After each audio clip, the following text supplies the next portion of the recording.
Então, a gente vai estar lendo Ruth, o final do livro, mas, como eu disse, a gente vai estar retornando a alguns pontos de todo o livro. Ruth, capítulo 4, versículo 13. Aleluia. Senhor, nós te louvamos pela tua palavra, te bendizemos, ó Deus, te agradecemos porque o Senhor já tem manifestado o teu poder, tua glória no meio do teu povo nesta noite, Senhor. Por tua graça, infinita misericórdia, ó Deus, te pedimos que o Senhor, Deus, nos contemple com a aplicação da tua palavra, com o ensino da tua palavra, ó Deus. Mas isso só é possível, ó Deus, se o Espírito Santo, ó Deus, manifestar com graça, ó Deus, fazendo que o nosso coração seja terra fértil nessa noite, que os nossos ouvidos estejam atentos à tua palavra, Senhor. Nós te pedimos que o Senhor fale diretamente aos nossos corações, que o Senhor cresça e que nós diminuamos, e que o nome do Senhor seja exaltado nesse lugar. Amém. Meus irmãos, como pegando o adendo aqui do presbítero Maxwell, a gente vive momentos difíceis, momentos de crise familiares, né? E o livro de Ruth, ele trata muito bem dessa questão. Eu acho que a crise que essa família de Ruth, de Noemi, sofreu, ela é uma crise que as famílias de hoje também passam. Veja só, se a gente pegar o início do texto, o texto fala que naquela terra, em Belém de Judá, na casa do pão, no povo de Deus, ali onde moravam, houve fome naquela terra, obrigando que Elimeleque, o esposo de Noemi, se ausentasse para a terra de Moabe. Ali ele ficou com seus filhos casaram ali, e ali morreu Elimeleque. Morreu também seus filhos, e enfim, eu sei que os irmãos conhecem a história desse livro, e o livro começa a falar do retorno de Ruth e Noemi, de volta para Belém de Judá, de volta para a casa do pão. O livro começa a mostrar, irmãos, a amargura de Noemi. Noemi entende que todo aquele sofrimento, a perca dos filhos, a perca do marido, foi culpa de Deus. E ela está tão amargurada que ela começa a culpar a Deus. Assim acontece conosco nas nossas vidas. Determinadas situações que nós enfrentamos, o caminho mais fácil na nossa boca, muitas vezes, é culpar a Deus pelas tragédias que acontecem na nossa vida. E aqui é um exemplo de uma família que passou por grande luta. Mas o livro de Ruth, irmãos, não é uma história apenas de tragédia, né? Há um autor chamado Rudy Alexandre que ele diz que o livro de Ruth é o mais belo conto já escrito. O livro de Ruth não é apenas uma história de tragédia, mas é uma história como Deus pode transformar tragédia em bênção, como nosso Deus pode mudar todas as coisas. Há uma palavra interessante que, embora Noemi se queixe de toda dor, de todo sofrimento, a gente vai ver um pouco que Noemi culpa a Deus por tudo o que está acontecendo. Noemi culpa a Deus pela perca da família, pelo sofrimento, pelo filho que perdeu. Mas aí, lá no início, no capítulo 1, versículo 1, ali diz que Deus se lembrou do seu povo. Deus se lembrou do seu povo. O problema daquele povo, vejamos, irmãos, lá no capítulo 1, a fome foi a razão de que esse povo, que essa família saísse de Belém de Judá. Mas no versículo 6 diz assim: então se dispôs ela com suas noras a voltar da terra de Moabe, porquanto nesta ouviu que o Senhor se lembrara do seu povo, dando-lhe pão. Ou seja, o objeto que havia feito aquele povo largar a sua parentela e tinha causado toda aquela tragédia, Deus agora estava trazendo de volta. Então, o livro de Ruth, mais do que um livro de sofrimento, irmão, é um livro de como o nosso Deus pode mudar a história, como Deus pode mudar sofrimento em bênção. Na realidade, há um trecho aqui que eu queria ler para os irmãos, que casa muito bem com o que acontece aqui no livro de Ruth, que está não na Bíblia, mas na Confissão de Fé do Westminster, que trata no capítulo 5 da providência de Deus. Diz assim: pela sua muito sábia providência, segundo a sua infinita presciência, e o livre e imutável conselho de sua própria vontade. Deus, o grande Criador de todas as coisas, para louvor da sua glória, sabedoria, poder, justiça, bondade e misericórdia, sustenta, dirige, dispõe e governa todas as criaturas, todas as ações delas e todas as coisas, desde a menor até o maior. Quando a gente termina, quando a gente conclui a leitura do livro de Ruth, isso fica claro, irmãos, que Deus, o nosso Deus, é um Deus de toda provisão, é o Deus que muda a realidade. E isso a gente vai tentar mostrar, irmãos, aqui no livro de Ruth. Mas antes de começar a expor o texto que nós lemos essa manhã, irmãos, essa noite, eu gostaria de contar para os irmãos uma história que aconteceu nos Estados Unidos, porque ela traz muito bem essa realidade do livro de Ruth, para que eu e você possa tirar desse texto, dessa passagem, lições para nossas vidas. Então, tudo que nós vamos falar aqui é como a gente vê, quando você lê todo o livro de Ruth, você vê o tempo todo Deus agindo, irmão, porque Deus é um Deus que não abandona o seu povo. O nosso Deus é um Deus de aliança. A palavra do Senhor diz lá em Hebreus, ele diz: eu nunca te deixarei e nunca te desampararei. O Salmo 27, versículo 10 diz: ainda que meu pai e minha mãe me abandonam, todavia o Senhor me amparará. O nosso Deus é um Deus de aliança, um Deus que está sempre próximo do seu povo. O salmista diz isso: Deus é o nosso refúgio e fortaleza, socorro bem presente nas horas das angústias. Ainda que na hora da angústia, ainda que na hora da adversidade a gente esqueça disso, mas Deus está lá conosco. O Salmo 23, o Salmo muito conhecido, ele termina dizendo: o salmista tem a convicção que ainda que ele caminhe pelo vale da sombra da morte, ainda que ele passe por perigos na sua vida, ele termina dizendo: certamente que a bondade e a misericórdia do Senhor me seguirão todos os dias da minha vida. Nosso Deus é um Deus que não nos deixa só na hora da tragédia, Ele está sempre conosco. Louvado seja o nome do Senhor. Mas, meus irmãos, antes da gente começar, deixa eu contar essa história. Nos Estados Unidos, um rapaz recém-casado com 2 filhos, ele se envolveu em drogas, se envolveu em drogas e ali acabou contraindo uma dívida. E assim a tragédia se abateu na vida daquela família. Aquele jovem acabou preso, perdeu o emprego, acabou preso. A mãe, sem ter o que fazer, perdeu a guarda dos 2 filhos. E aqueles filhos foram levados para uma espécie de abrigo, como nosso conselho tutelar aqui. E o desespero se abateu na vida daquela mulher. Sem ter o que fazer, aquela mulher escreveu uma carta para uma igreja e contou a história, que não tinha como a droga tinha acabado com a família dela, como a família dela estava em desespero.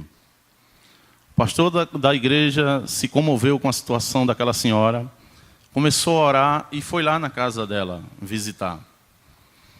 E aquele pastor fez um desafio àquela mulher, disse: olha, entrega teu caminho ao Senhor, vamos fazer o seguinte, nós vamos orar, nós vamos tentar ajudar teu marido de alguma forma.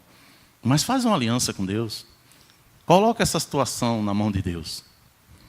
E aí, irmãos, aquela mulher passou a frequentar a igreja. E a igreja continuou a orar. Tinha um irmão da igreja que era advogado, começou a ver a situação daquele rapaz. E também começaram a visitar ele lá no presídio.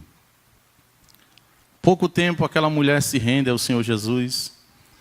E a igreja, lutando por ela, conseguiu um emprego e conseguiu alguém da igreja que ficasse num certo momento pela manhã com os filhos, e ela conseguiu novamente a guarda dos filhos.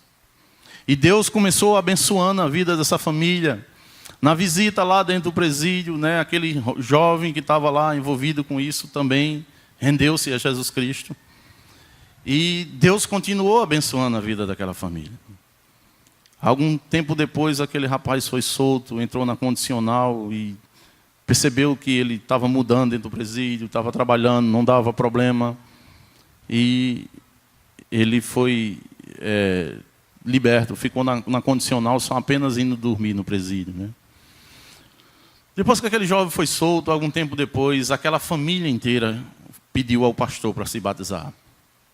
O pastor lembrou da carta que aquela irmã tinha mandado para a igreja, pegou aquela carta e disse: irmã, glória a Deus pelo que Deus tem feito na sua família. Louvado seja o nome do Senhor.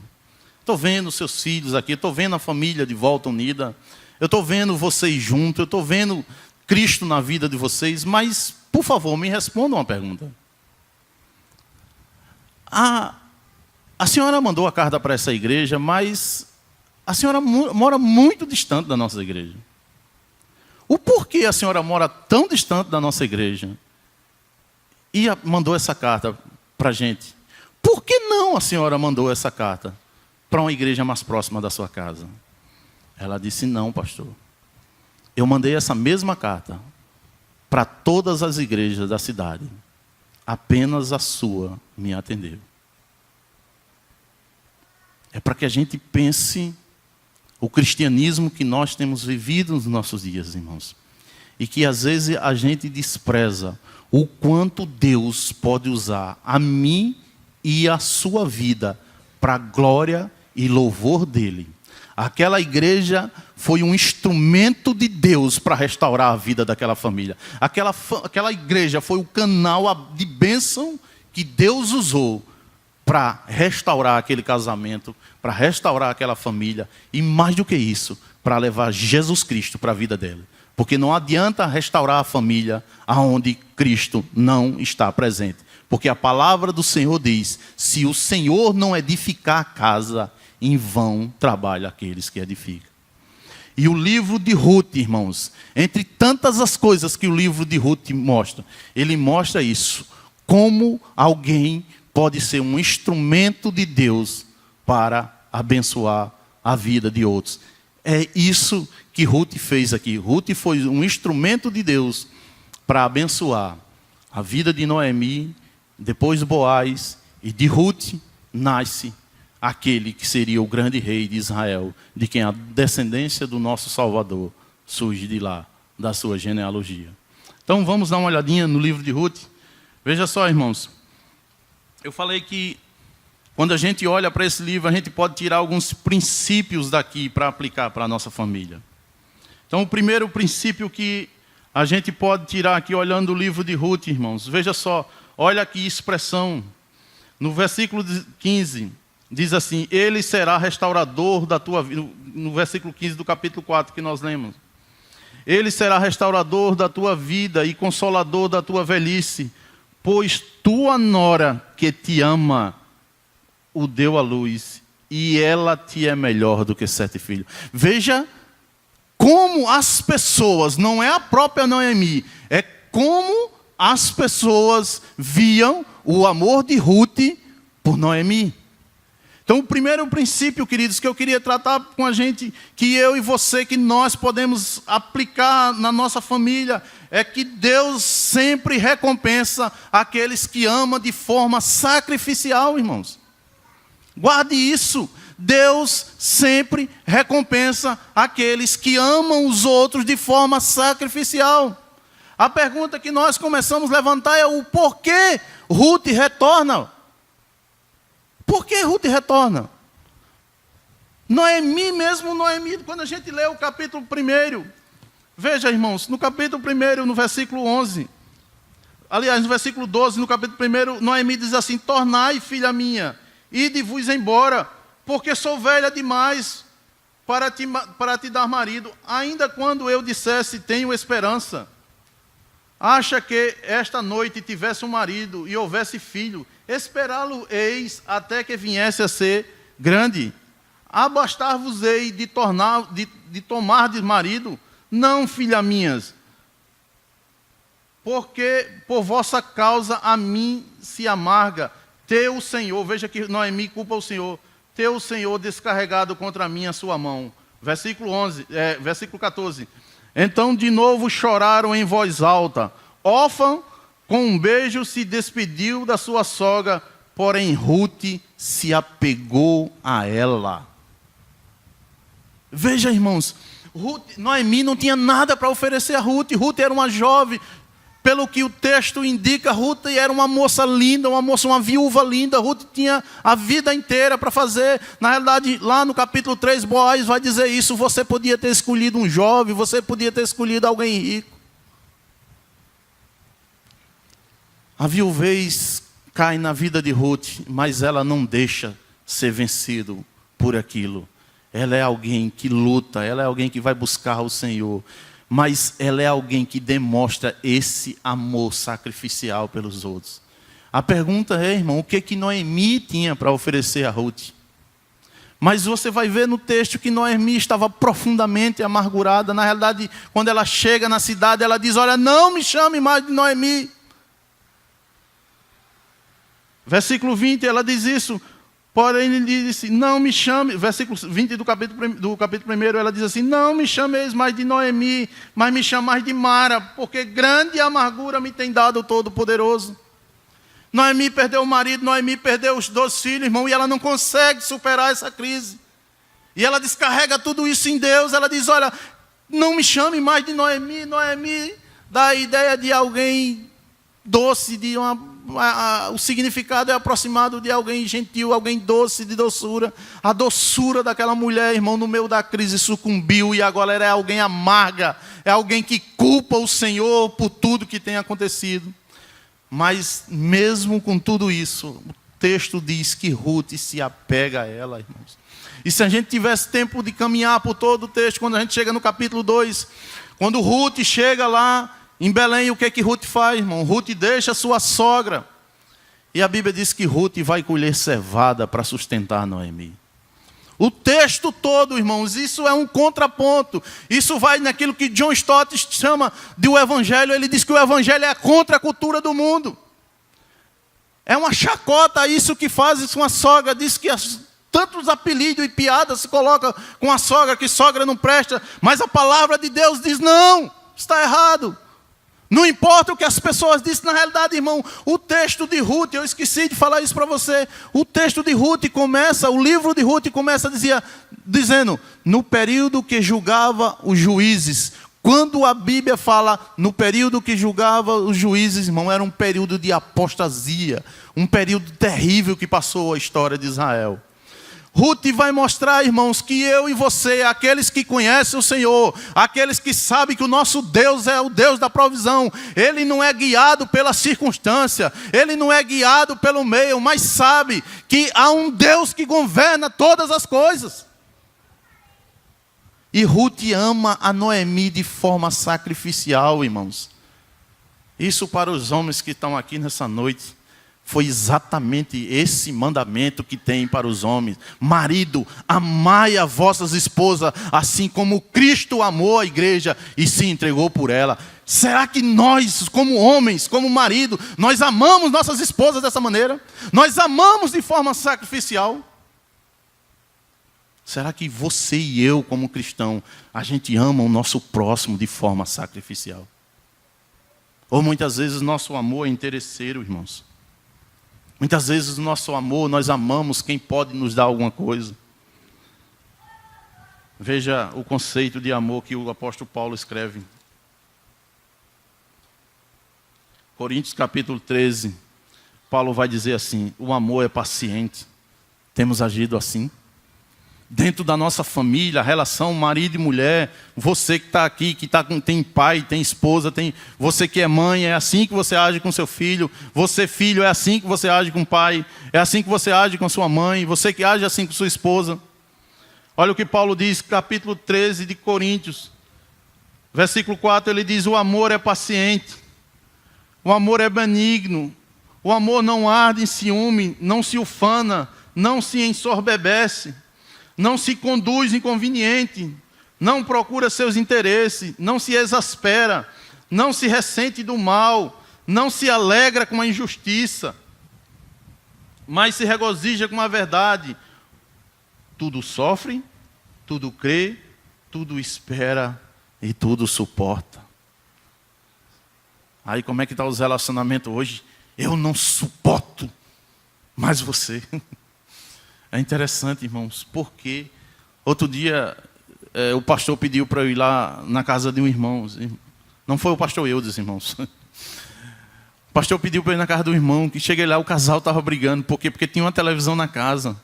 E cada um queria assistir uma novela, irmãos. Veja, irmãos, se isso, como cristão, a gente está demonstrando esse tipo de amor. Veja O IBGE, dê uma olhadazinha nas estatísticas do IBGE. O pastor Hernando Dias Lopes diz isso, irmãos. O pastor Hernando Dias Lopes diz que o número de divórcios entre crente é quase o mesmo número entre os descrentes, irmãos. Porque as pessoas hoje não têm tolerância, não têm paciência. Não sabe resolver no diálogo, só sabe resolver agredindo. Veja, pode criar, no Brasil se cria lei de proteção à mulher, como a Maria da Penha, mas quanto mais cria, mais a mulher é agredida, irmãos. Olhe os números. Por quê? Porque falta amor.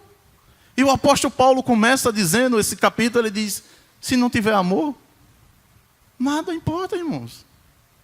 Ainda que eu tivesse o dom de falar, ainda que eu falasse a língua, se eu não tiver amor, nada importa.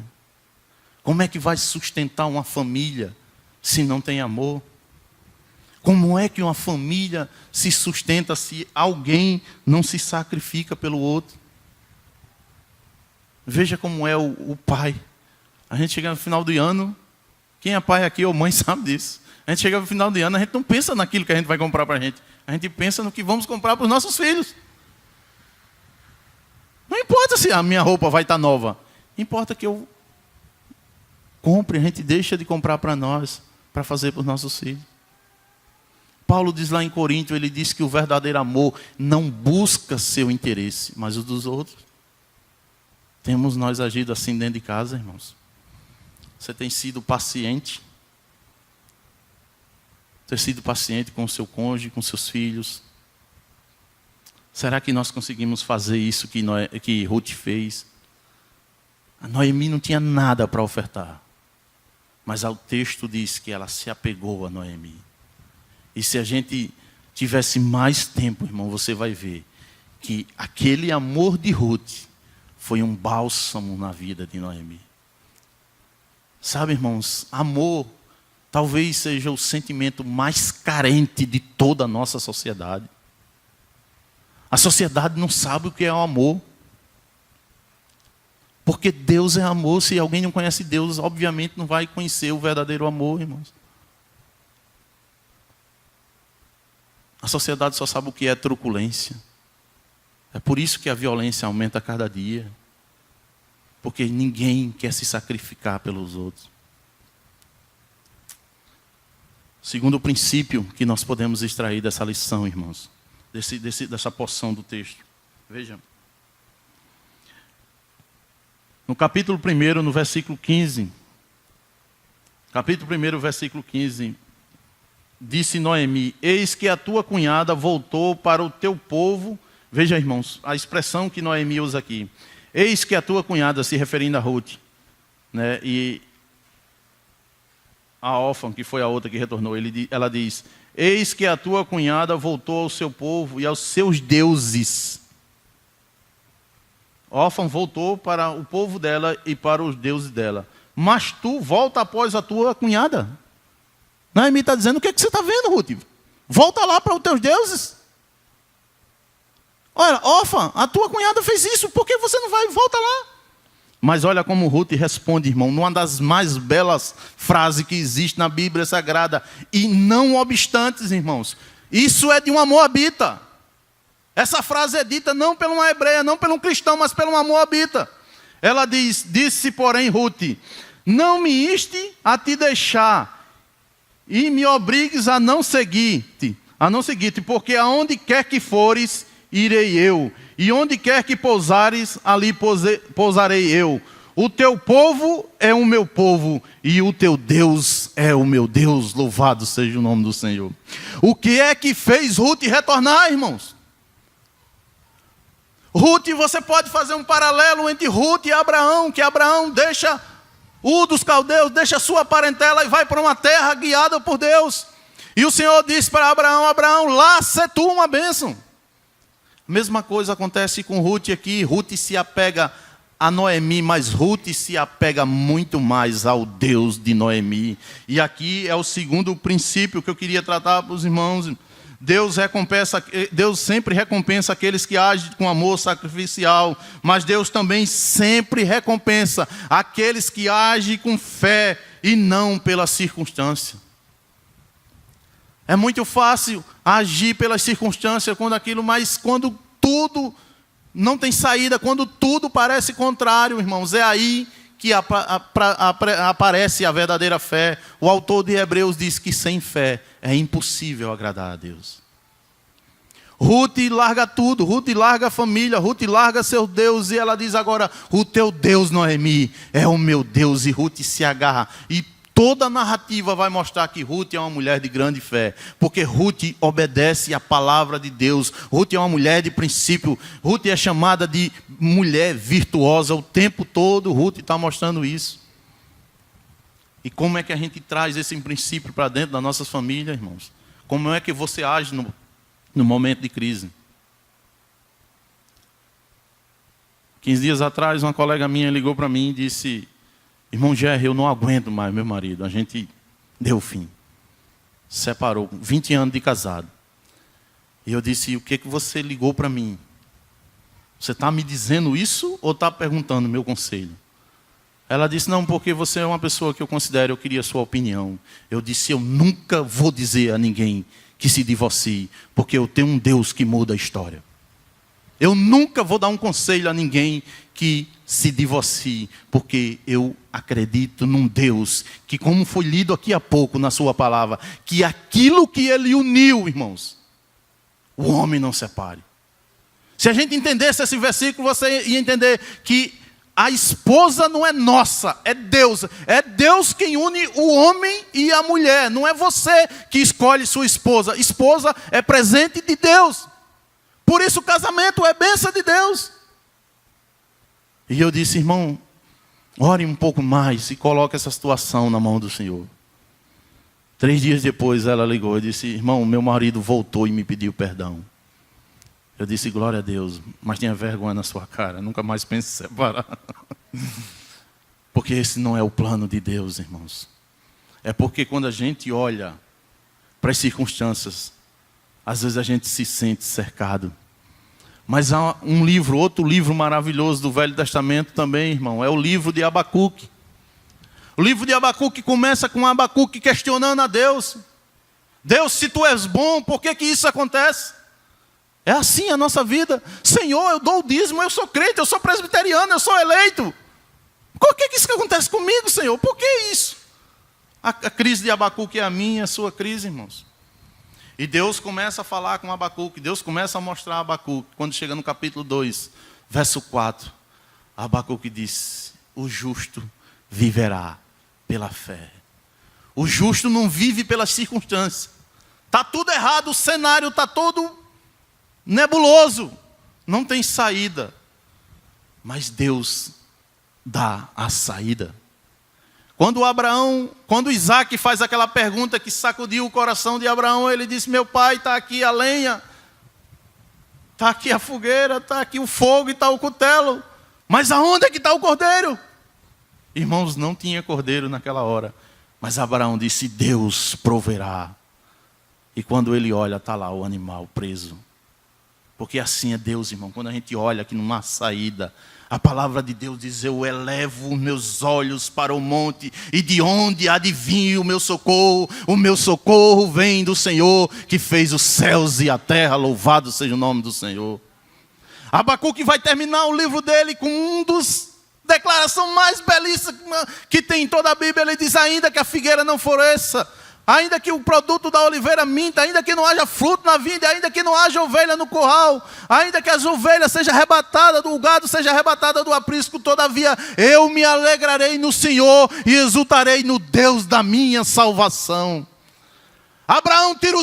Abacuque tira os olhos da circunstância e ele eleva seus olhos em Deus e ele diz: olha, ainda que não tenha esperança, ainda que não tenha provisão, eu vou me alegrar, porque Ele é o Deus da minha salvação. Irmãos, na hora da crise na tua família, como é que você age, irmãos? Na hora da crise, você age gerando outra crise? Começa uma discussão, aí você aumenta a agredir mais. A coisa está difícil financeiramente, seja lá o que for, eu não sei da vida de ninguém. Deus sabe da sua vida, queridos. E o que é que você vai fazer? Tenha fé. Essa é a resposta de Ruth.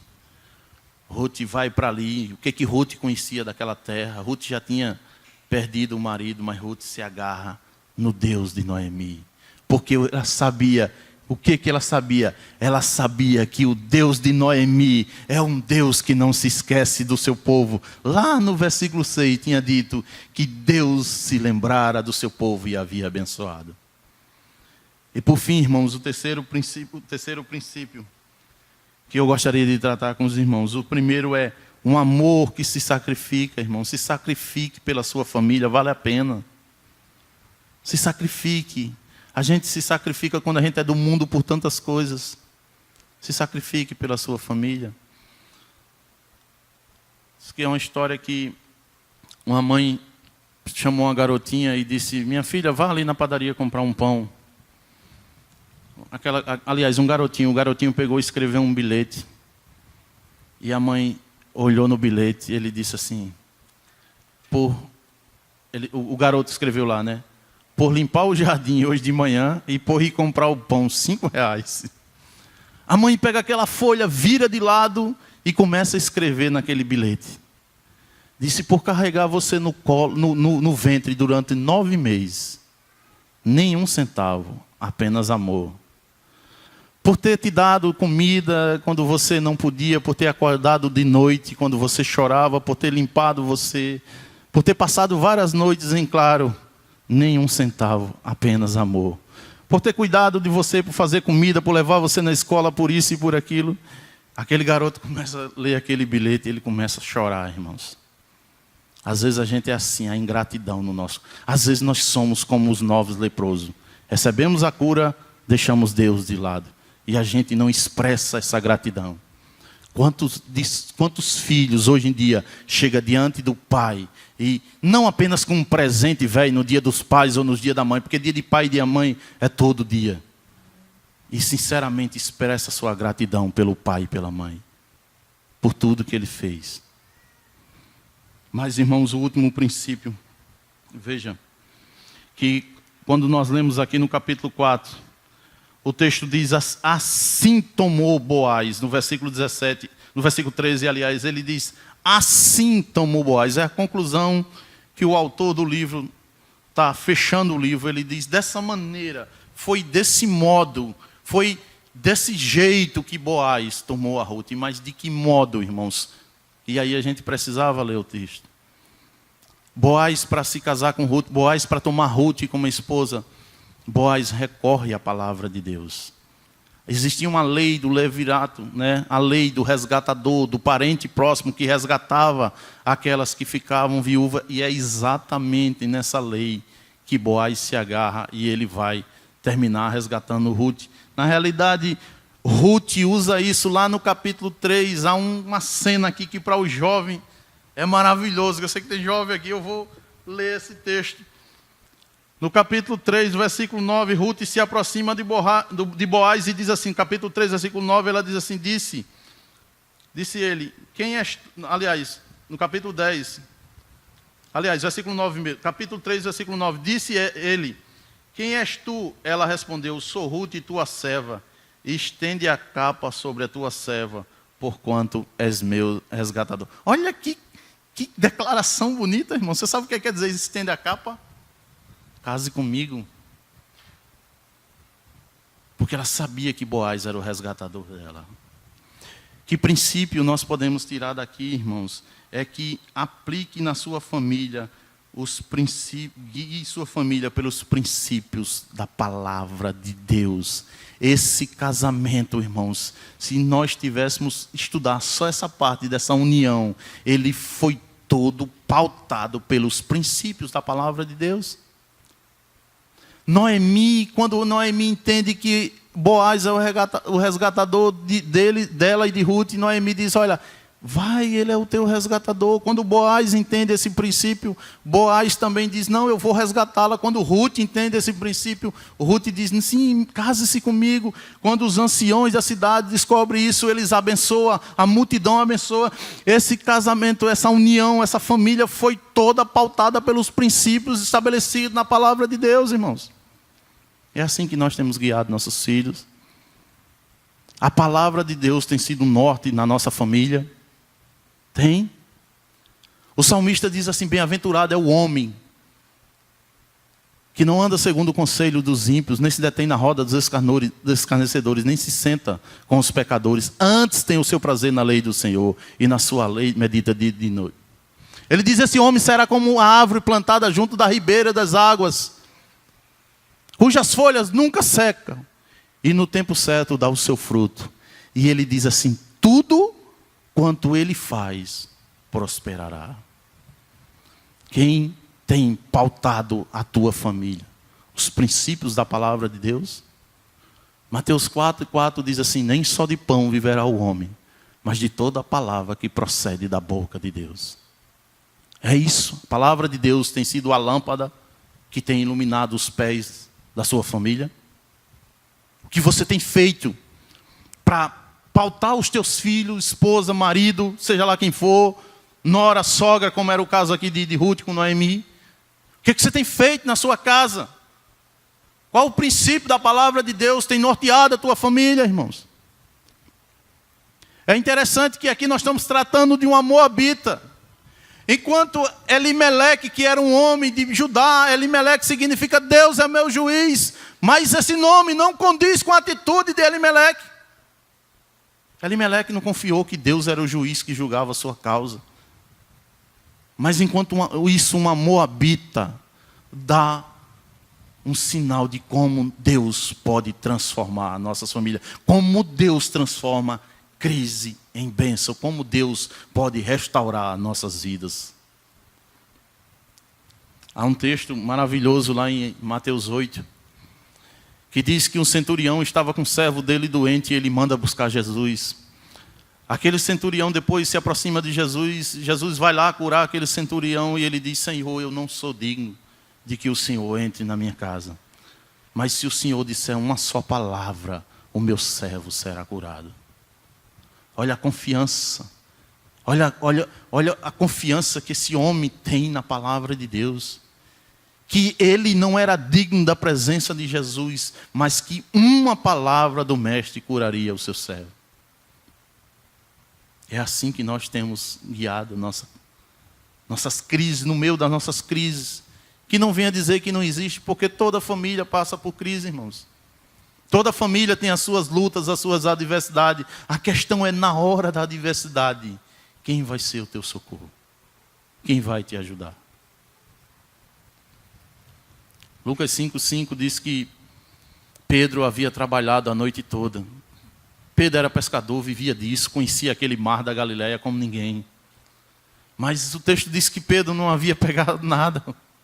O Senhor se aproxima de Pedro e diz: Pedro, lança a rede do lado direito. Pedro diz: Senhor, trabalhei a noite inteira. Pedro querendo dizer: Senhor, o pescador aqui sou eu. Mas sobre a tua palavra eu lançarei as redes. E diz que quando Pedro puxa aquelas redes, irmãos, quase que elas se arrebentam de tanto peixe que tinha lá. Será que nas horas que se abate as crises sobre a minha família, seja ela de que natureza for, eu tenho tomado todas as minhas decisões pautada na palavra de Deus? Temos feito isso na nossa família, irmãos. Tem um pastor chamado, não sei o que, Saraiva, que ele tem um programa de televisão. Ele diz que em 32 anos de pastorado, ele é conselheiro bíblico, ele diz que em 32 anos de pastorado, André Saraiva, se não me engano, Ivan Saraiva, o pastor Ivan Saraiva, ele diz que em 32 anos de pastoreio dele, ele nunca aconselhou um casal que briga, que esteja assim, em processo de briga, de divórcio, de contenda, que aquele casal faça culto doméstico na casa dele. Nunca. Ele disse que quando um casal se aproxima dele, que está com confusão em casa, briga, primeira pergunta é: vocês fazem culto doméstico? E a resposta é: não. A palavra de Deus funciona, irmãos. Eu queria pedir permissão. Sabe, irmãos, eu tive uma semana muito corrida. Eu queria pedir permissão para eu falar um pouquinho da minha vida sobre a palavra de Deus. Sei que O texto aqui não dá base para isso, mas nós estamos tratando de princípios da palavra de Deus. Irmãos, deixa eu contar um pouquinho do que aconteceu comigo. No dia 17 de março do ano passado, 13 de março do ano passado, é o dia do aniversário da minha mãe. Meu irmão ligou e disse, olha, eu estava no quartel, ele disse, ó, passa aqui em casa que tem um bolinho para a mãe. Mas eu estava me sentindo mal ali, uma sonolência, uma coisa estranha. E fui para casa. Eu moro a 10 quilômetros da minha mãe, moro na mesma cidade, João Pessoa, mas um bairro distante. Irmãos, eu cheguei em casa e comecei a sentir uma dor nas costas. Comecei a sentir uma dor nas costas e aquela dor foi me sufocando e o braço esquerdo começou a ficar dormente. Daqui a pouco começou uma pressão no meu peito e eu disse, não estou aguentando.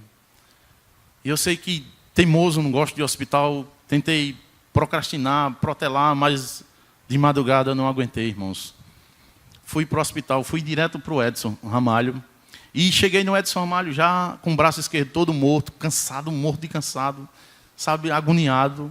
E quando o médico tirou o sangue para fazer, o médico sentou, estava eu e minha esposa, Estela, estava ali. Ela sentada do meu lado, eu aqui, o médico olhou para mim e disse, seu João Gerry, o senhor sofreu um infarto, o senhor está infartado. Irmãos, toda a honra e toda a glória é apenas, única e exclusivamente para o Senhor Jesus. Mas eu nunca senti um momento de tanta tranquilidade na minha vida. Nós somos presbiterianos, né? Mas alguma coisa falava no meu ouvido assim, aquiete-se e sabei que eu sou Deus. Irmãos, eu digo para você, foi uma das experiências mais ricas como cristão que eu já vivi na minha vida. Enquanto lá eu tenho uns colegas que são enfermeiros, a turma chegou, meu irmão, um infarto, era todo mundo, o pessoal estava mais assustado do que eu.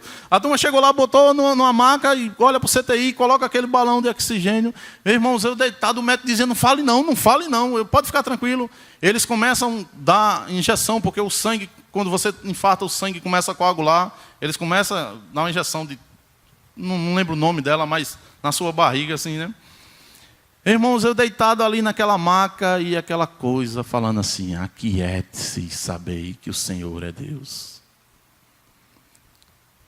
Eu nunca tive um momento de tanta confiança. Meu irmão, eu não estava pensando no meu filho, eu não pensava na minha mãe, eu não pensava no meu trabalho. Ali eu estava na presença de Deus, irmãos. Deus foi verdadeiramente meu refúgio e fortaleza naquela hora. Por que eu estou contando isso para os irmãos? Irmão, como a palavra de Deus funciona, queridos. Entenda isso. A palavra de Deus funciona. O Provérbios 30, versículo 5 diz assim, cada palavra do Senhor é comprovadamente pura, é escudo para aqueles que nele creem. Irmãos, eu estava deitado ali, mas parecia que eu estava no céu. Para mim, tanto fazia morrer como voltar. Ninguém tirava aquela alegria que eu estava sentindo no meu coração. Eu estava ali infartado, mas o meu coração estava cheio de alegria. Não porque eu tivesse com saúde, mas porque eu tinha plena convicção que Deus estava comigo ali. A palavra de Deus me fortaleceu naquela hora, queridos. Foi uma experiência tremenda que eu passei. E aí eu não vou contar a história porque eu não tenho mais tempo, irmãos. Mas, querido, deixa eu repetir esse princípio para a tua vida. Amor sacrificial. Família. É um tesouro que Deus coloca nas nossas vidas. Herança do Senhor são os filhos, a palavra de Deus diz. A Bíblia diz que herança e bens vêm do Pai, mas a mulher virtuosa é Deus quem dá. Nossa família é um tesouro, irmãos. Temos nós nos sacrificado por ela? Você tem mantido sua fé naqueles momentos mais difíceis, quando parece que o barco está afundando? Tem sido Deus o socorro da tua família? Você tem aplicado os princípios da palavra de Deus na tua vida? Irmãos, aquela família lá dos Estados Unidos, ela foi abençoada, porque pessoas entenderam que a palavra de Deus, que o Evangelho é verdade, que ele funciona. A pergunta para mim e para você, para a gente encerrar. Você acha que tem famílias por aí? Ou você acha que é necessário que essas famílias escrevam carta para nossas igrejas? Nós temos... O apóstolo Paulo diz que esse evangelho é o poder de Deus para que todo aquele que nele crê, irmãos. Você não pode, escute isso, você não pode levar presente maior para qualquer família, senão a santa e gloriosa palavra de Deus. Que Deus abençoe as famílias dessa igreja. Eu agradeço. Que Deus abençoe vocês. Que vocês, assim como Ruth, seja uma bênção na vida das suas famílias, para a glória e louvor do nome de Jesus. Amém.